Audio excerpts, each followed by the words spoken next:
June 6, 1944. Omaha Beach, Normandy, 6:45 p.m. The Army Ordnance Inspector stopped counting at malfunction 32, overwhelmed by the sheer volume of M1 Garand rifles still firing after 6 hours submerged in salt water. Major Richard Cutler, attached to V Corps and tasked with documenting equipment performance during the invasion, crouched behind a disabled Sherman tank and watched American infantrymen advance through machine gun fire with a weapon that military procurement boards had rejected 15 years earlier as too complex, too expensive, and tactically unnecessary. Across 200 yards of killing ground, soldiers whose rifles had been underwater since the landing craft ramps dropped were achieving sustained fire rates that German defenders, equipped with bolt-action Kar 98K rifles requiring manual cycling between each shot, couldn't match. What Cutler didn't know, what nobody on that blood-soaked beach could have imagined, was that he was witnessing the culmination of a 20-year engineering obsession that had transformed American infantry doctrine from the static marksmanship of the Great War into a philosophy of overwhelming firepower that would redefine small arms design for the next century. The M1 Garand, a rifle Army ordnance officers had called a solution in search of a problem. But between 1936 and 1945, American industry produced 5.4 million units of the weapon military traditionalists insisted would bankrupt the nation and leave soldiers dependent on a mechanism too delicate for combat. And across every theater where American forces fought, from Guadalcanal to the Siegfried Line, the semi-automatic rifle that shouldn't have been adopted became the single most significant small arms advantage any military possessed during World War II. For 8 seconds, a rifleman with an M1 could put 8 rounds down range while his opponent fired twice. That advantage, multiplied across millions of soldiers, changed everything. The story begins not with John Garand, but with a disastrous procurement decision in 1903 that haunted American infantry for 40 years. The Springfield Model 1903, adopted after embarrassing performance with Krag-Jorgensen rifles during the Spanish-American War, was obsolete before the first production rifle left the armory. The Springfield was a bolt-action rifle, requiring the operator to manually cycle the bolt after each shot, lifting the bolt handle, pulling it rearward to extract the spent cartridge, pushing forward to chamber a new round, then rotating downward to lock. An experienced rifleman could achieve perhaps 15 aimed shots per minute. The rifle was accurate, reliable, and represented 1890s technology in an era when machine guns had already made massed infantry advances suicidal. American soldiers carried Springfields into the Great War. They fought effectively, their marksmanship training superior to most European forces. But French and British observers noted something troubling. American infantry doctrine emphasized precision shooting at the expense of volume of fire.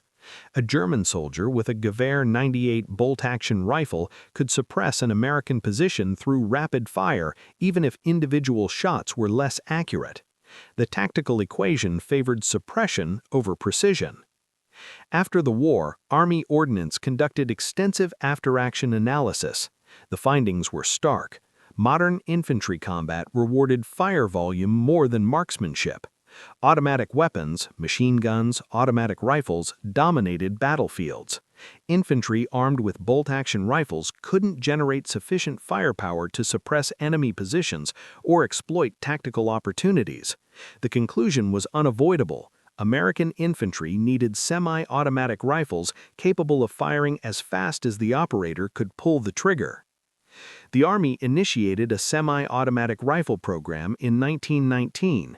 The requirement seemed straightforward: develop a rifle firing the standard .30-06 Springfield cartridge, capable of semi-automatic operation, weighing less than 10 pounds, reliable in all weather conditions, and manufacturable at reasonable cost. Multiple designers submitted prototypes. Every design failed. The fundamental problem was gas operation. Semi-automatic rifles used expanding gases from the fired cartridge to cycle the action, extracting the spent case, cocking the hammer, and chambering the next round. But the .30-06 cartridge generated tremendous pressure. Gas systems robust enough to handle the force were too heavy. Lightweight systems failed under sustained fire. Designers couldn't balance reliability, weight, and durability. Which is where John Cantius Garand entered the story. Garand, a Canadian-born machinist working at Springfield Armory, had spent the Great War designing machine guns. His technical approach was methodical: identify the failure points in existing designs, then engineer solutions through systematic testing. In 1919, assigned to the semi-automatic rifle program, Garand studied every failed prototype and recognized the pattern. Designers were attempting to adapt existing bolt-action mechanisms to semi-automatic operation. The approach was backwards. Garand started from first principles. A semi-automatic rifle firing .30-06 ammunition needed to manage specific forces: the rearward thrust of the bolt, the rotation required to unlock, the energy to extract and eject the spent case, and the forward momentum to chamber the next round. Rather than modifying existing designs, Garand designed an entirely new operating system optimized for these requirements. His solution was the gas-operated rotating bolt. A small port drilled in the barrel near the muzzle tapped a portion of the propellant gases. These gases drove a piston connected to the operating rod, which rotated and unlocked the bolt, then extracted the spent case and chambered a fresh round from an 8-round on-block clip. The system was mechanically elegant: few moving parts, robust construction, and self-cleaning through the force of the gases themselves. Garand submitted his first prototype in 1920. Army testing revealed problems. The rifle was too heavy at 11 pounds, the gas system fouled under sustained fire, and accuracy declined after 200 rounds. Garand refined the design. He submitted a second prototype in 1924, incorporating a lighter barrel and improved gas system. It failed endurance testing. A third prototype in 1927 showed promise but still exceeded weight specifications. Army ordnance officers grew skeptical. 12 years of development had produced no viable design. Budget constraints following the 1929 economic collapse made expensive rifle development politically difficult. Infantry officers questioned whether semi-automatic rifles were necessary at all. The Springfield 1903 remained an excellent weapon, American marksmanship training was superior to any other military, and the cost of replacing 500,000 rifles with unproven technology seemed indefensible. But Garand persisted. His 1929 prototype, designated T1E2, finally met specifications. Weight had been reduced to 9.5 pounds through a lighter barrel and simplified gas system. The rifle fired 6,000 rounds in testing without critical failure. Accuracy matched the Springfield 1903. The on-block clip system, which ejected automatically after the 8th round was fired, enabled rapid reloading. Experienced operators could reload in under 3 seconds. The Army conducted comparative trials in 1932, testing Garand's design against the Patton rifle, a toggle-action design favored by several ordnance officers.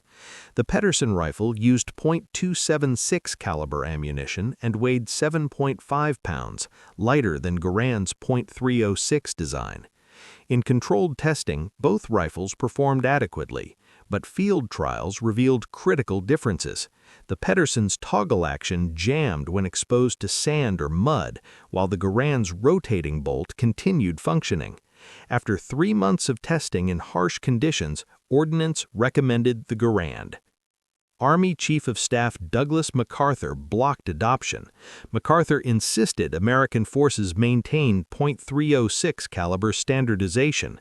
Switching to .276 would require replacing millions of rounds of stockpiled ammunition and retooling industrial production. If Garand could redesign his rifle for .306, adoption would proceed. If not, the Army would continue with bolt-action Springfields. Garand returned to Springfield Armory and spent 18 months redesigning the gas system to handle .306 pressures. The challenge was formidable. .306 generated nearly 50,000 psi chamber pressure compared to 40,000 psi for .276. The existing gas system couldn't handle the increased force without catastrophic wear. Garand strengthened the operating rod, reinforced the bolt, and adjusted gas port diameter to reduce pressure on the piston while maintaining sufficient force to cycle the action reliably. The redesigned rifle, designated M1, passed Army testing in 1934. On January 9, 1936, the U.S. Army officially adopted the M1 Garand as the standard service rifle, replacing the Springfield 1903 after 33 years. The decision was controversial. Ordnance procurement officers calculated that equipping the entire Army with M1 rifles would cost approximately $50 million, a staggering sum during the Depression. Infantry traditionalists argued that semi-automatic fire would encourage soldiers to waste ammunition and marksmanship would decline. The rifle's weight, 9.5 pounds compared to 8.7 pounds for the Springfield, drew criticism from officers who insisted every ounce mattered during forced marches. But the most serious criticism was mechanical complexity. The M1 Garand had 63 parts compared to the Springfield's 35. More parts meant more potential failures, more maintenance burden, and more extensive training requirements. A soldier with a bolt-action rifle could disassemble, clean, and reassemble the weapon with minimal training. The M1 required soldiers to understand gas systems, operating rod alignment, and trigger group assembly. Critics predicted catastrophic failure rates in combat conditions. Production began slowly. Springfield Armory, the Army's primary small arms manufacturer, produced approximately 100 rifles per day in 1937. The manufacturing process was complex. Each receiver required extensive machining, the gas cylinder needed precision boring, and the operating rod had to be manufactured to exact specifications to prevent binding. Early production rifles experienced teething problems. Gas cylinders cracked under sustained fire, operating rods bent, and en bloc clips occasionally failed to eject. Garand, now the chief civilian engineer at Springfield Armory, addressed each problem systematically. Gas cylinders were redesigned with thicker walls and improved steel alloys. Operating rods received hardening treatment to prevent bending, and block clips were manufactured to tighter tolerances. By 1939, reliability had improved substantially. Production reached 600 rifles per day. Then Germany invaded Poland. The implications for American rearmament were immediate.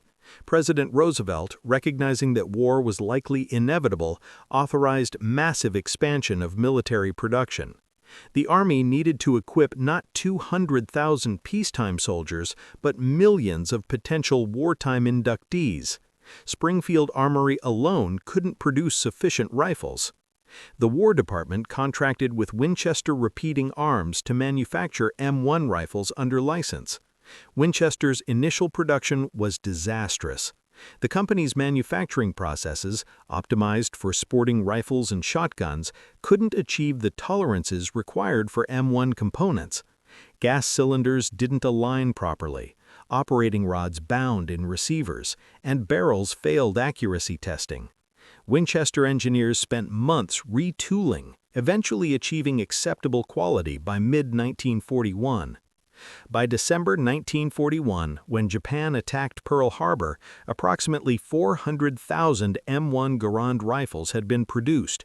The Army required millions. Production expanded frantically. Springfield Armory increased output to 4,000 rifles per day. Winchester eventually achieved 3,500 per day. International Harvester, a farm equipment manufacturer with no firearms experience, contracted to produce M1 rifles and eventually manufactured 300,000 units. But the real test wasn't production, it was combat. American forces first deployed the M1 Garand extensively during the Guadalcanal campaign beginning in August 1942. Marine and Army units, equipped with M1 rifles, fought Japanese forces armed primarily with Arisaka Type 38 and Type 99 bolt-action rifles. After-action reports documented a decisive American advantage in small-arms firefights. Japanese infantry tactics emphasized close-range night attacks, attempting to engage American forces in hand-to-hand combat, where superior American firepower became less relevant. But during daylight engagements, American infantry could generate suppressive fire volumes that Japanese forces couldn't match. A Marine rifleman with an M1 could fire 8 rounds in rapid succession, reload in 3 seconds, and continue firing. A Japanese soldier with an Arisaka bolt-action rifle fired 5 rounds, then required 15 to 20 seconds to reload using stripper clips. The tactical implications were decisive. American infantry could suppress Japanese positions long enough for supporting units to maneuver. Japanese infantry, unable to generate equivalent fire volume, couldn't effectively suppress American advances. The firepower differential enabled American forces to seize and hold positions that would have been untenable with bolt-action rifles. The rifle performed in conditions that should have destroyed it. Guadalcanal's tropical environment, extreme humidity, constant rain, pervasive mud, represented the worst possible conditions for precision machinery. Yet M1 rifles continued functioning. The gas system's self-cleaning action prevented most fouling issues. The robust construction tolerated abuse that would have disabled more delicate weapons. Soldiers learned to maintain their rifles with minimal cleaning supplies, often using sections of communications wire to clean the gas cylinder when proper cleaning equipment wasn't available. The rifle's performance in North Africa revealed different advantages. American forces landing in Morocco and Algeria in November 1942 encountered German and Italian forces equipped with Mauser Care 98K and Carcano rifles, both bolt-action designs. In the open terrain and long engagement ranges common in North African fighting, the M1's semi-automatic capability enabled American infantry to engage multiple targets rapidly, a decisive advantage during encounters with enemy patrols and reconnaissance units. German forces noted the firepower disparity. After-action reports captured from German units consistently mentioned American infantry's high rate of fire. One German battalion report from Tunisia described an engagement where an American platoon armed with M1 rifles held a position against an entire German company, the sustained semi-automatic fire creating the impression of a much larger defending force. German commanders began assuming that American infantry positions contained more machine guns than actually present, misinterpreting M1 rifle fire for automatic weapons. But the rifle's greatest impact came during the Northwest Europe campaign following D-Day. The M1 Garand equipped the majority of American infantrymen who stormed Normandy beaches, fought through the bocage, and advanced into Germany. In the close-quarters combat common in European cities and forests, the M1's rapid-fire capability proved devastating. The Battle of the Bulge, December 1944, demonstrated the M1's value under the most adverse conditions imaginable. German forces launched a massive counteroffensive through the Ardennes in mid-December, achieving surprise and surrounding American units in brutal winter conditions. American soldiers fought in sub-zero temperatures, often without adequate winter equipment, in defensive positions hastily prepared against overwhelming German assault. The M1 Garand's performance under these conditions was remarkable. The rifle continued functioning in temperatures that caused other weapons to fail. Bolt-action rifles, particularly German Kar 98K rifles, experienced frozen actions, the metal contracting in extreme cold to the point where bolts became difficult to cycle. The M1's gas operation remained functional because the heat generated by firing kept the gas system from freezing. Soldiers reported that M1 rifles fired reliably even after being buried in snow overnight, while German infantry struggled with weapons that required warming before becoming operational. The psychological impact was significant. German infantry, attacking American positions with bolt-action rifles, faced defenders who could fire 8 rounds in the time required to fire 2. The firepower differential broke German assault momentum repeatedly. Small American units, surrounded and outnumbered, held positions by generating fire volumes that convinced German commanders they faced larger forces. General George S. Patton, commanding Third Army forces that relieved surrounded American troops at Bastogne, called the M1 Garand the greatest battle implement ever devised. His assessment, based on observing rifle performance across the North African, Sicily, France, and Germany campaigns, reflected recognition that the semi-automatic rifle had fundamentally changed infantry combat effectiveness. But German forces weren't the only ones who noticed. The Soviet Union, observing American infantry performance through military liaison reports and captured German intelligence assessments, recognized the M1's significance. Soviet infantry carried the Mosin-Nagant bolt-action rifle, a robust but outdated design. Soviet designers had developed the SVT-40 semi-automatic rifle, but production problems and reliability issues prevented widespread adoption. Fewer than 2 million SVT-40 rifles were produced, compared to 12 million Mosin-Nagants. Soviet military observers studying American tactics noted that M1-equipped infantry could advance under fire more effectively than Soviet forces. The ability to fire rapidly while moving, shooting, advancing, shooting again, enabled American infantry to maintain offensive momentum. Soviet infantry, armed with bolt-action rifles, advanced primarily through overwhelming artillery preparation followed by mass assault, accepting casualties that American doctrine considered unacceptable. Post-war Soviet small arms development reflected lessons learned from observing the M1. The SKS carbine, adopted in 1945, was a semi-automatic design clearly influenced by gas-operated American rifles. The later AK-47 assault rifle, while mechanically different, incorporated the fundamental principle that infantry rifles needed to fire rapidly without manual cycling. The M1's technical influence extended across all post-war small arms development. Every major military force after 1945 adopted semi-automatic or automatic rifles. The era of bolt-action military rifles ended, rendered obsolete by weapons that combined the M1's rapid fire capability with even higher rates of fire through selective fire mechanisms.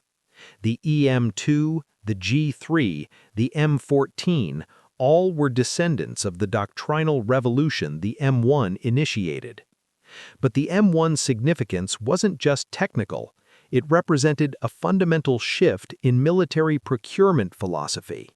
Before the M1, American military procurement prioritized lowest cost and adherence to conservative specifications.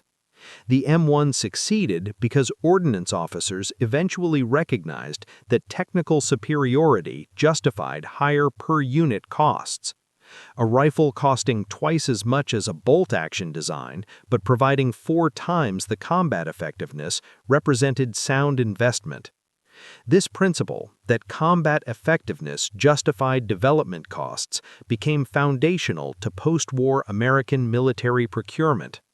The Manhattan Project, the jet aircraft programs, and guided missile development all reflected the recognition that technological superiority provided strategic advantage worth the expense.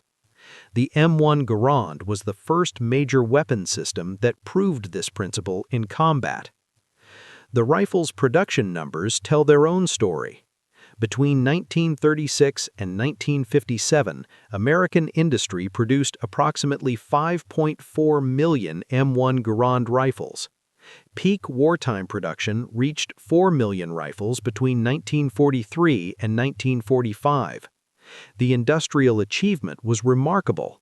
manufacturing a precision semi-automatic rifle at rates that had been considered impossible when production began. The cost per rifle declined dramatically as production increased. Early M1 rifles cost approximately $85 per unit, expensive compared to $35 for a Springfield 1903. By 1943, mass production and improved manufacturing techniques reduced per unit cost to $45.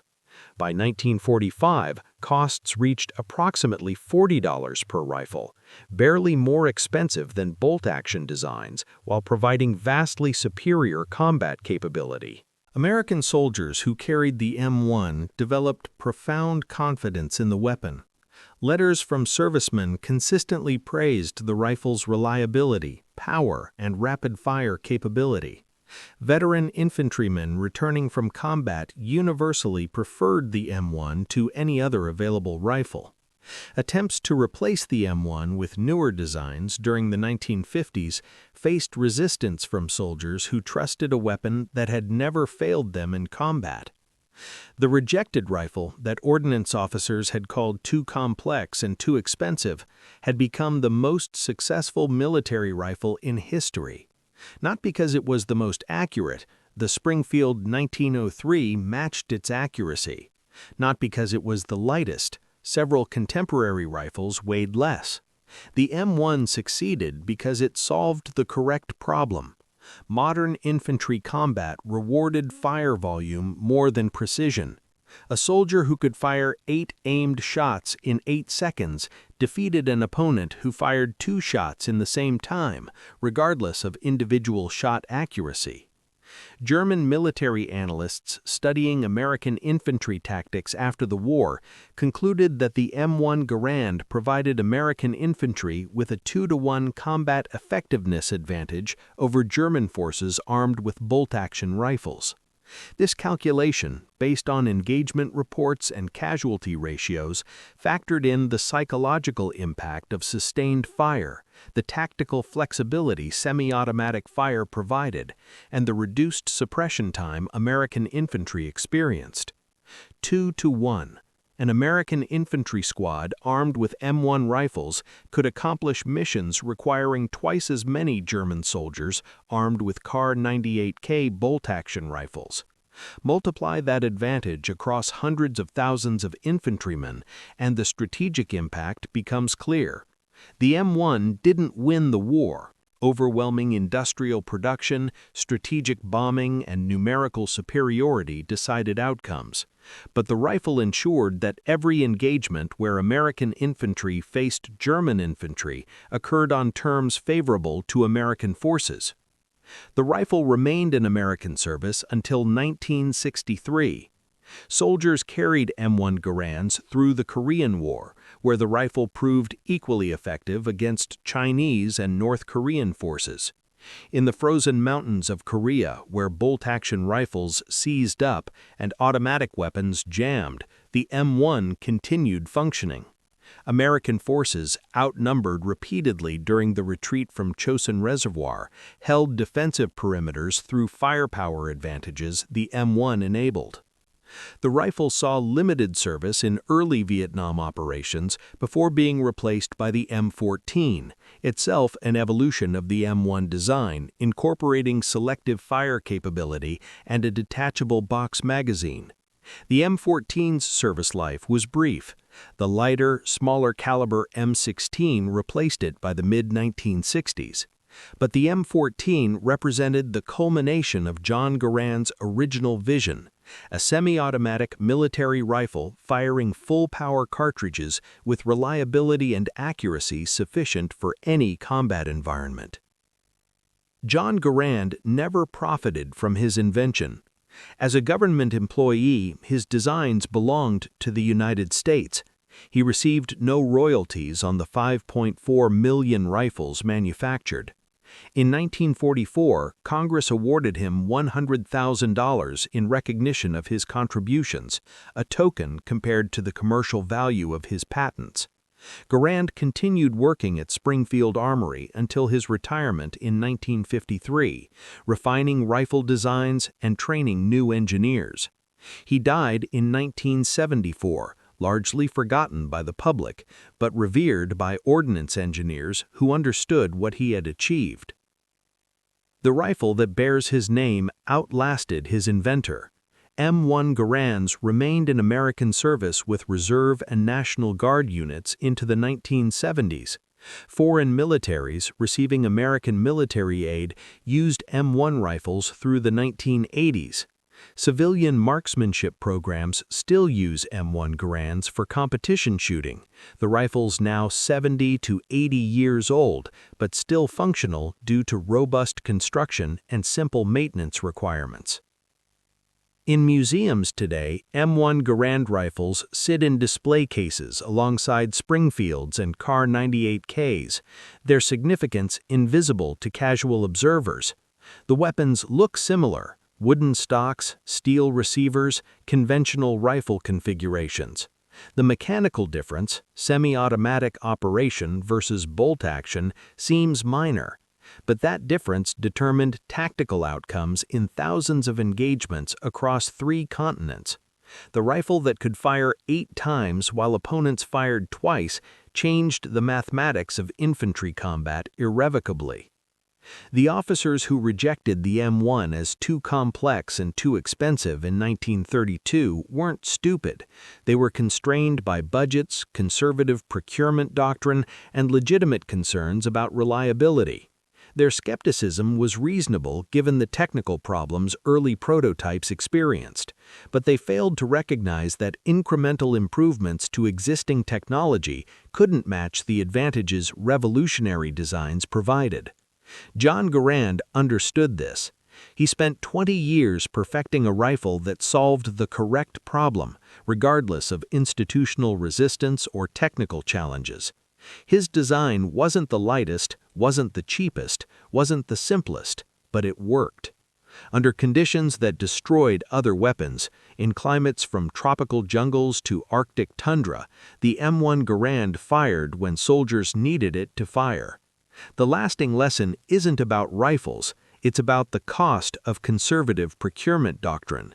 The 15 years American forces carried bolt-action Springfields after semi-automatic designs became feasible represented 15 years of unnecessary disadvantage. If the M1 had been adopted in 1925 instead of 1936, if procurement officers had prioritized combat effectiveness over cost concerns, American infantry would have entered World War II with a decade of experience with semi-automatic rifles. But institutional resistance to change, budget limitations, and skepticism toward new technology delayed adoption. The Army nearly rejected the M1 entirely, almost committing American infantry to fight World War II with the same bolt-action rifles their fathers had carried in 1918.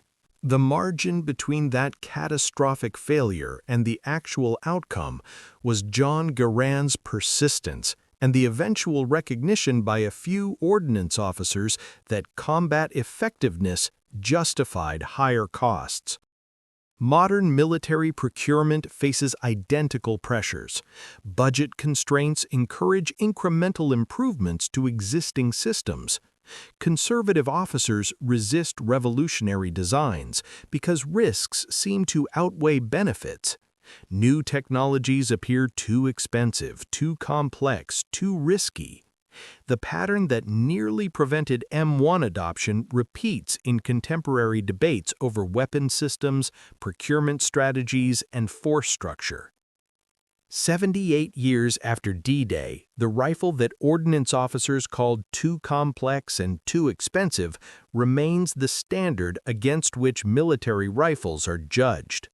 Not for technical specifications, modern rifles far exceed the M1's capabilities, but for the principle it demonstrated, that revolutionary designs providing decisive tactical advantages justify higher costs and greater risks. The M1 Garand proved that soldiers equipped with superior weapons achieve outcomes impossible with inferior equipment, regardless of training, courage, or determination.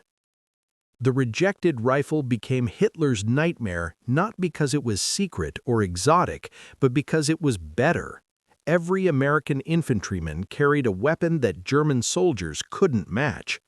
The advantage wasn't dramatic, 8 rapid shots instead of 5 slower ones, but that advantage, multiplied across millions of soldiers and thousands of engagements, accumulated into strategic superiority. General Patton called it the greatest battle implement ever devised. German soldiers called it the reason American infantry couldn't be defeated in sustained firefights. Soviet observers called it proof that semi-automatic rifles were the future. All recognized the same truth: the M1 Garand had changed infantry combat permanently. The rifle John Garand spent 20 years perfecting, the weapon procurement officers nearly rejected as too expensive, served American forces for 27 years and influenced small arms design worldwide for the next century. The machine that shouldn't have been adopted became the weapon that couldn't be matched. Sometimes the rejected rifle wins the war.